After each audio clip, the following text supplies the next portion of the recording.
que el ser humano procede por evolución de la familia de los primates, se caracteriza por estar dotado de un genoma propio de la especie, del que emerge una inteligencia simbólica y social que procesa información, parte de ella estando consciente, y que le permite comunicarse, dirigir su propio comportamiento, y crear manifestaciones culturales que introducen cambios decisivos en el modo de utilizar su propia inteligencia y la relación con su entorno social y físico.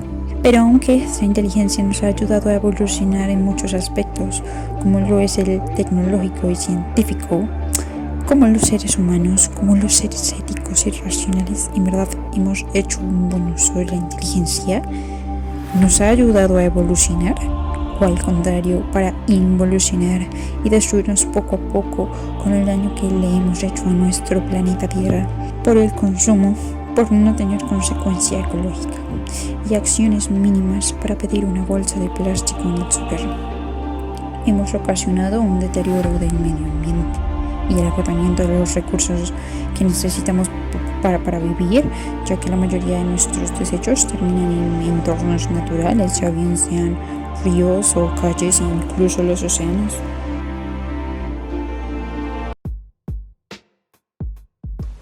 Como nos dimos cuenta anteriormente, las acciones humanas son las que afectan al medio ambiente, y esto es una parte de lo que trata el Papa Francisco en su encíclica de Laudato Si'. Sin embargo, nosotros nos vamos a centrar más que todo en la huella ecológica. Para los que no saben, Laudato Si', traducido al latino, quiere decir alabado seas, y es el cántico de San Francisco de Asís, en donde nos recuerda que la casa en común también es nuestra hermana. Vamos a encontrar que básicamente es una introducción acerca de lo que vendría siendo el calentamiento global, la contaminación, el cambio climático, temas como o factores como el agua y diversas cosas que a lo largo de la historia han venido afectando a la sociedad. Vamos a encontrar temas como tal vez lo podrían ser la decadencia social y la inequidad planetaria. Bueno, con respecto a la cuestión del agua, pues el Papa afirma que el acceso al agua potable y segura es un derecho pues básico, fundamental y universal, porque determina, digamos, que la supervivencia de las personas, ¿sí? Y digamos que por lo tanto hace la condición para pues el ejercicio de los demás derechos fundamentales que poseemos los humanos, ¿sí? Es, por ejemplo, digamos, privar a los pobres del acceso al agua significa negarles posiblemente el derecho a la vida. Bueno, en este capítulo habla de la relación que tiene Dios, el ser humano y la naturaleza, y más concretamente cómo se ha ido rompiendo a lo largo del tiempo. El texto comienza diciendo que el ser humano es un ser dotado de inteligencia, por lo cual él es el encargado de cuidar la naturaleza y a los seres que la habitan, esto teniendo una relación de fraternidad y felicidad con los demás. Él luego continúa diciendo que la Biblia está llena de simbolismos, como por ejemplo, un ejemplo que nos da él es de Noé y de cómo el mundo se fue corrompiendo, por lo cual Dios eligió a un hombre un hombre justo y bueno, como lo era Noé, para buscar redimir al mundo, también salvando la creación de Dios, que eran los animales. Por otra parte, habla de cómo tenemos que cuidar la tierra, ya que es un regalo que nos da Dios al ser el Padre creador y dueño de esta misma. Continúa diciendo que el ser humano no solo tiene que salvar el cuidado de la naturaleza, sino que también tiene que salvarse de sí mismo. Después de esto recalca un punto de que el ser humano no debe ser tratado como un objeto, pero que tampoco debe tratar a los demás seres como objetos a disposición del ser humano. Además dice que luego no se puede mirar solo un árbol, sino también se tiene que mirar su fruto y la semilla que deja. Esto dice que todos los seres vivos se tienen que mirar en un conjunto y no individualmente. Por último, nos habla de la relación que tiene Dios con las criaturas y la importancia que tienen estas para él. El capítulo número 3 nos hace caer en cuenta que no basta solo con describir los síntomas de la crisis ecológica, sino que hay que entender que el ser humano tiene mucho que ver. En su primer apartado habla de la tecnología y que es justo alegrarse de los avances tecnológicos que hemos tenido, pero que puede llevarnos a una encrucijada. Cuando tecnologías como la energía nuclear, biotecnología, informática, modificación del ADN están en manos de unos pocos, según el Papa, esto puede ser peligroso. También dice que el crecimiento económico no ha estado acompañado de un desarrollo responsable. El segundo apartado trata del paradigma tecnocrático y seguro te estarás preguntando qué significa esto. Esto es que a mayor progreso científico habrá mayor progreso informático, a mayor progreso informático habrá crecimiento económico y con esto mayor crecimiento social, que conlleva a un progreso científico. Y esto en un ciclo, pero esto es falso. El ser humano piensa acabar con todos los recursos sin importar las consecuencias, y nace la idea de que hay un crecimiento infinito que ha entusiasmado a economistas, financistas y tecnólogos. Esto nos ha hecho estrujar el planeta hasta el límite. También nos ha llevado a ser consumistas y a usar y vestir lo que los grupos de poder quieren. Y en el último apartado dice que la gente ya no cree en un futuro feliz, porque sabe que el avance de la ciencia y de la técnica no equivale al avance de la humanidad ni de la historia. Sin embargo, esta misma gente no se imagina viviendo sin la tecnología. Termina diciendo que no se trata de volver a la época de las cavernas, pero sí se hace necesario aminorar la marcha.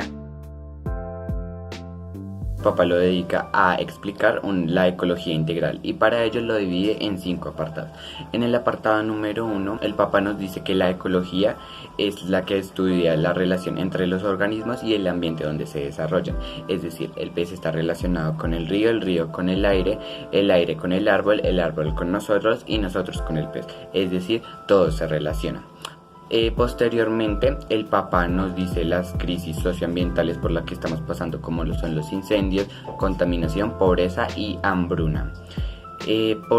Y nos dice que hace falta una solución integral que busque solucionar no solo los problemas ambientales sino los sociales, y para ello el Papa propone invertir en investigación, pero no en investigación con fines de monetización, sino que él propone una investigación para conocer y mejorar.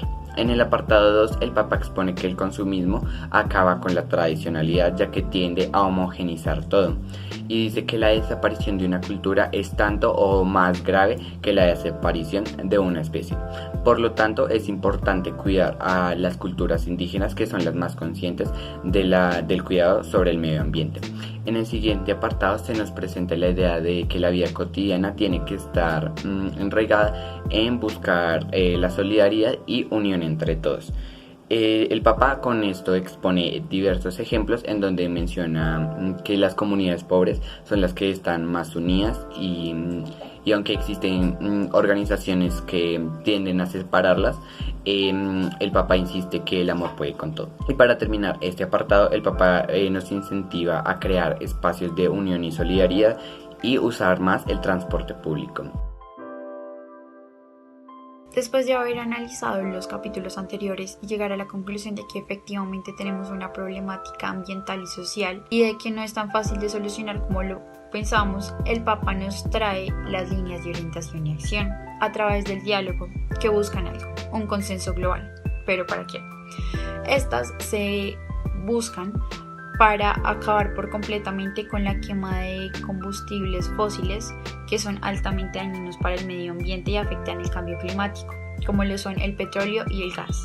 Pero todo esto requiere de algunos factores, como lo son la transparencia, la honestidad y la creatividad que debe tener cada entorno político para cumplir dicho objetivo y buscar cada vez más estrategias de mejora para salvar al medio ambiente del cambio climático.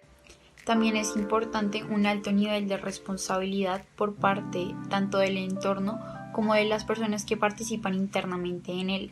Y ya, con estos simples pasos podemos alcanzar este objetivo a través del diálogo. El Papa lo enfoca en espiritualidad y educación ecológica. El capítulo inicia con la siguiente frase: muchas cosas tienen que reorientar su rumbo, pero la humanidad ante todo tiene que cambiar. En el primer apartado, el Papa nos dice que el mercado genera un estilo de vida consumista compulsivo que genera un egoísmo colectivo y a su vez tiene que ser derrocado cuando una vez se deje el individualismo. Solo allí se podrá realmente realizar un cambio en la sociedad. Después, en el apartado número 2, el Papa nos dice que la educación debe ser capaz de generar actos, así sean pequeños, que cuiden a la naturaleza, y que en la familia se cultivan muchos comportamientos como lo son gestos de gratitud y perdón, que contribuyen a una cultura de vida comunitaria. En el apartado número 3, el Papa toma a San Francisco de Asís diciendo que tenemos que estar arrepentidos de nuestros pecados, vicios y errores. En el apartado número 4, el Papa nos dice que la espiritualidad cristiana tiene un mejor modelo de calidad de vida, ya que esta no toma como obsesión compulsiva las cosas y no tiene como objetivo acumular objetos materiales. El Papa nos invita a tomar un descanso contemplativo, en donde miremos la creación del Señor, ya que allí se encuentra Él en cada una de las cosas que observamos. Ok, ya sabemos de qué se trata, cuáles son sus puntos, cuál es su obvio objetivo, que es el cuidado del medio ambiente. Pero tú, ¿cuidas del medio ambiente? ¿Qué también lo haces? ¿Cómo haces para cuidar de él? Muchas veces pensamos que solamente con cerrar la llave cuando nos enjabonamos, wow, salvamos al mundo. Y no es así. O bueno, sí lo ayudamos, pero no lo salvamos del todo. Hay miles de maneras para ayudarlo y protegerlo, de una manera muy fácil, incluso desde la comodidad de nuestra casa, o simplemente cambiando algunos pequeños hábitos en nuestra rutina. Así que para acercarles un poco más al tema les daré algunos tips, pero no los tips típicos que sabemos de debemos reciclar, porque eso ya lo saben y ya lo hacen en sus casas, espero, y si no, bro, ponte las pilas. Comenzamos con un emprendimiento que comenzó hace varios años, sin embargo a lo largo de este tiempo ha cogido un poco de popularidad, y son las copas menstruales, los pañales bioamigables y varios productos de un solo uso que fueron modificados y hechos con otro tipo de material para que fueran reutilizables. Otro ejemplo de esto son los cepillos de dientes a base de bambú. ¿Los han probado? Son buenísimos. ¿Qué tan difícil puede ser comprar un kitcito de cuchara, tenedor, cuchillo y pitillo en acero para evitar el consumo de plástico en los restaurantes? ¿Qué tan difícil puede ser llevar tu propio bolsito o mochila para hacer compras en el súper? Creo que ninguna de estas cosas es muy difícil de implementar a nuestra rutina diaria, entonces ¿por qué no hacerlo? Hay otras maneras de ayudar al medio ambiente, incluso de una manera súper creativa, como nos enseña TikTok, la plataforma que consumimos miles de jóvenes a diario. Nos enseña, por ejemplo, a hacer nuestro propio cartón solamente con agua y hojas, o hacer manualidades con esas cosas que tú piensas que nunca vas a volver a utilizar o que las puedes meter a la basura. No, tienen un mejor uso. Solo sé creativo. Siguiendo en todo este hilo de las plataformas y de la web, ¿conocen Ecosia? Esta es una página en donde puedes hacer tus actividades diarias y consultas comunes, como lo son tareas, música, pestañas de incógnito y etc. Pero esta plataforma tiene una característica única y un fin espectacular. Cada vez que la abres y haces tu navegación común y corriente, Ecosia planta un árbol. ¿Lo pueden creer? Es algo maravilloso y súper fácil. Estas y otras miles de cosas son muy sencillas de hacer. Son pequeñas acciones que nos van a ayudar a tener un mundo mejor. Así que crack, ahí te dejo algunas ideas para que reflexiones.